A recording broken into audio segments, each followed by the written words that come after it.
Anjos no cristianismo. No cristianismo, os anjos foram estudados de acordo com diversos sistemas de classificação em coros ou hierarquias angélicas. A mais influente de tais classificações foi estabelecida pelo pseudo-Dionísio, o Areopagita entre os séculos IV e V, em seu livro de Coeleste Hierarquia. A fonte primária ao estudo dos anjos são as citações bíblicas, como quando 3 anjos apareceram a Abraão em Gênesis 6:1, embora existam apenas sugestões ambíguas para a construção de um sistema como se ele se tivesse desenvolvido em tempos posteriores. Isaías fala de serafins, Isaías 6:2, outro anjo acompanhou Tobias, a Virgem Maria recebeu uma visita angélica na anunciação do futuro nascimento de Cristo e o próprio Jesus fala deles em vários momentos, como quando sofreu a tentação no deserto e na cena do Horto das Oliveiras, quando um anjo lhe fortaleceu antes da paixão. São Paulo faz alusão às 5 ordens de anjos em Efésios 1:21 da manhã. Depois foi Dionísio, o Areopagita, um dos primeiros a propor um sistema organizado do estudo dos anjos e seus escritos tiveram muita influência, mas foi precedido por outros escritores, como São Clemente, Santo Ambrósio e São Jerônimo. Na Idade Média surgiram muitos outros esquemas, alguns baseados no de Dionísio, outros independentes, sugerindo uma hierarquia bastante diferente. Alguns autores acreditavam que apenas os anjos de classes inferiores interferiam nos assuntos humanos. Judaísmo. Anjo, em hebraico, malak, mensageiro, é um ente no mor das vezes espiritual que serve de elo transmissor entre o homem e o Criador. Sua existência é denotada em vários trechos da Bíblia hebraica e em diversos textos da literatura rabínica e do folclore judaico. Alguns anjos são citados por nome, até mencionados em excertos da liturgia religiosa, e também servem de protetores da humanidade e das pessoas individualmente. São entes inteligentes mas vinculados e dependentes do poder divino, que podem assumir diversos tipos de tarefas, que, aos olhos humanos, podem ser boas ou más. Budismo e hinduísmo. O budismo e o hinduísmo descrevem os anjos, ou devas, como os chamam, de maneira semelhante às outras religiões ocidentais. Seu nome deriva da raiz sânscrita divi, que significa brilhar, e seu nome significa, então, os seres brilhantes, ou autoluminosos. Dizem que alguns deles comem e bebem, e podem construir formas ilusórias para poderem se manifestar em planos de existência diferentes dos seus próprios. O budismo estabelece uma categorização bastante completa para os seus devas, em grande parte herdada da tradição hinduísta. Islamismo. A angelologia islâmica é largamente devedora às tradições do zoroastrianismo, do judaísmo e do cristianismo primitivo, e divide os anjos em 2 partidos principais, os bons, fiéis a Deus, e os maus, cujo chefe é Iblis ou Shaitan, privados da graça divina por terem se recusado a prestar homenagens a Adão. Por outro lado, existe também no islamismo uma categorização hierárquica. Em primeiro lugar estão os 4 tronos de Deus, com formas de leão, touro, águia e homem. Em sequência, vem o querubim, e logo os 4 arcanjos, Jibril ou Jabraio, o revelador, intermediário entre Deus e os profetas e constante auxiliador de Maomé, Mica ou Micaio, o provedor, citado apenas uma vez no Corão, 2:98, e quem, segundo a tradição, ficou tão horrorizado com a visão do inferno quando este foi criado que jamais pôde falar de novo, Israel, o anjo da morte, uma criatura espantosa de dimensões cósmicas, 4.000 asas e um corpo formado de tantos olhos e línguas quantas são as pessoas da terra, que se posta com um pé no 7º céu e outro no limite entre o paraíso e o inferno, e Israfil, o anjo do julgamento, aquele que tocará a trombeta no juízo final, tem um corpo cheio de pelos e feitos de inumeráveis línguas e bocas, 4 asas e uma estatura que vai desde o trono de Deus até o 7º céu. Por fim, os demais anjos.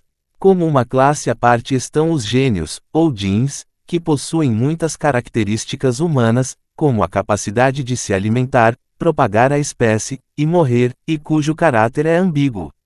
Espiritismo. O Espiritismo faz uma descrição em muito semelhante à judaico-cristã, considerando os seres perfeitos que atuam como mensageiros dos planos superiores, sem, no entanto, tentar atribuir forma ou aparência a tais seres, seria apenas uma visão de suas formas morais.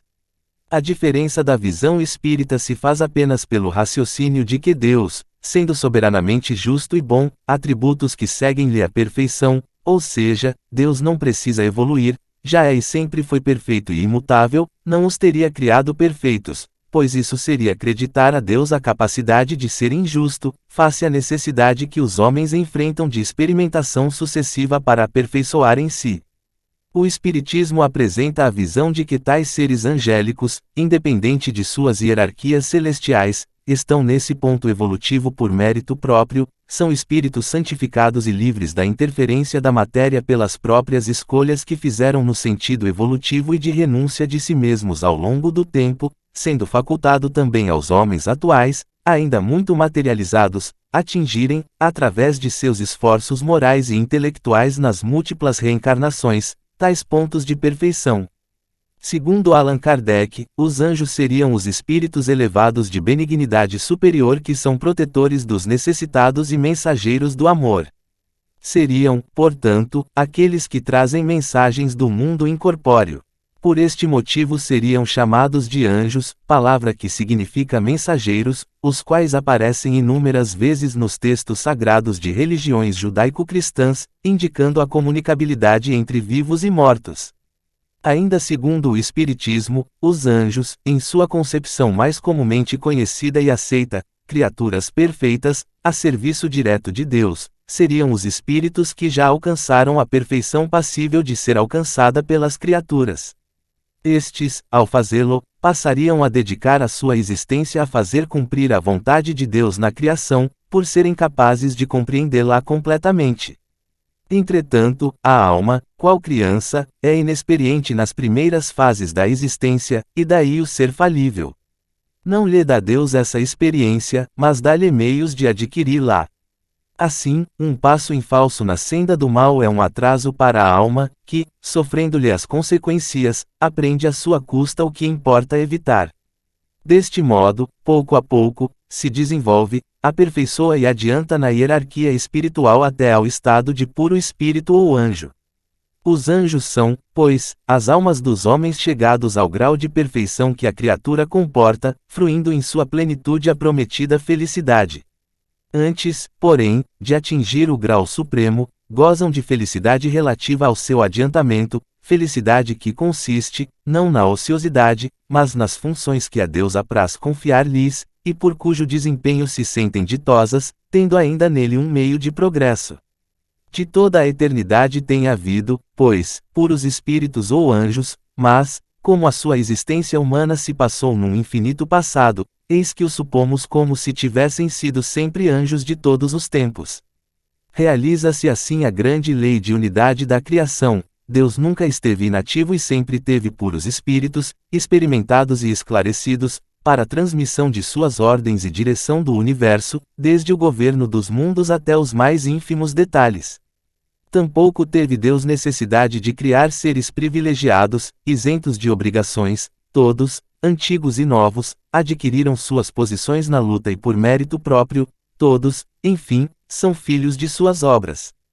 Teosofia. A teosofia admite a existência dos seres angélicos, e várias classes dentre eles, embora existam relativamente poucos estudos neste campo que as sistematizem profundamente, dos quais os de Charles Leadbeater e sobretudo Jeffrey Hodgson são as fontes mais ricas e interessantes. Charles Leadbeater diz que, sendo um dos muitos reinos da criação divina, o reino angélico também está, como os outros, sujeito à evolução, e que existem grandes diferenças em poder, sabedoria, amor e inteligência entre seus integrantes. Pelo mesmo motivo, o de constituírem um reino independente, com interesses e metas próprias, diz que os anjos não existem mormente em função dos homens e seus problemas, como reza a cultura popular, apesar de assisti-los de uma variedade imensa de formas, como por exemplo na ministração dos sacramentos das igrejas, na cura espiritual e corporal dos seres humanos, e na sua inspiração, encorajamento, proteção e instrução. Mesmo que o reino angélico como um todo esteja envolvido em muitas tarefas que não dizem respeito ao homem, Leadbeater afirma em A Ciência dos Sacramentos que existe uma classe deles especialmente associada aos seres humanos, a dos anjos da guarda, na verdade uma espécie de silfos, a qual se confia uma pessoa por ocasião de seu batismo, e que por seu serviço conquistam a individualização, tornando-se serafins. Os anjos são descritos por Hodgson como tendo uma atitude em relação a Deus completamente diversa da humana, não concebendo uma existência personalizada individual, mas sim uma consciência única central e ao mesmo tempo difusa e onipresente, de onde suas próprias consciências derivam e a qual estão inextricavelmente ligadas. Sentem-se unidos a esta consciência e para eles não é possível, exatamente por esta unidade, experimentarem egoísmo, separatividade, desejo, possessividade, ódio, medo, revolta ou amargura. Apesar de serem essencialmente seres amorosos, seu amor é impessoal, sendo extremamente raras associações estreitas com quaisquer indivíduos. Em seus estudos Hodgson os divide em 4 tipos principais, associados aos 4 elementos da filosofia antiga: terra, água, fogo e ar. Hodgson faz também uma associação dos anjos com a árvore Sephirotal, derivada da tradição cabalística, definindo 10 ordens. Afirma que um dos aspectos do Logos é de natureza angélica e acrescenta que ao reino angélico pertencem os chamados espíritos da natureza. Muitos destas classes estão envolvidos em processos naturais básicos como a formação celular e cristalização mineral, sendo por isso de dimensões microscópicas, constituindo os primeiros degraus da sua longa evolução em direção aos anjos planetários e formas ainda mais grandiosas como os grandes arcanjos solares, de estatura verdadeiramente colossal, a ponto de poderem ser percebidos de pontos próximos à extremidade externa do sistema solar. Outros tipos são os silfos, as salamandras, as fadas, dríades, ondinas e os variados espíritos da natureza conhecidos desde a antiguidade em várias culturas. Suas descrições dão uma vívida ideia da importância destes seres na manutenção da ordem cósmica e na manifestação do universo desde sua origem insondável até as formas físicas, passando por todos os degraus intermédios. Em seu livro O Reino dos Deuses oferece uma série de ilustrações do aspecto dos vários tipos de anjos, diferindo radicalmente das tradicionais representações angélicas da cultura ocidental, e diz que apesar disso ambos, anjo e homem, derivam suas formas de um mesmo arquétipo.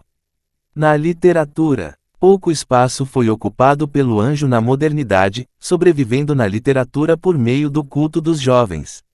No entanto, perdeu seu significado original e assumiu outro, um ser romântico que muitas vezes foi amaldiçoado, ao se apaixonar por uma humana. As histórias mais recentes são a dos livros Fallen, com direitos comprados pela Disney, que é o primeiro volume da saga composta por Tormenta, Paixão e Rapture. Também é famosa a saga Hashi Hashi, composta por Sussurro, Crescendo e Silêncio. Já Halo trata de um amor que ultrapassa as barreiras do céu e do inferno. A saga Os Instrumentos Mortais também tem a temática sobre serafins e seus descendentes na Terra, os caçadores de sombras, que protegem os humanos de demônios.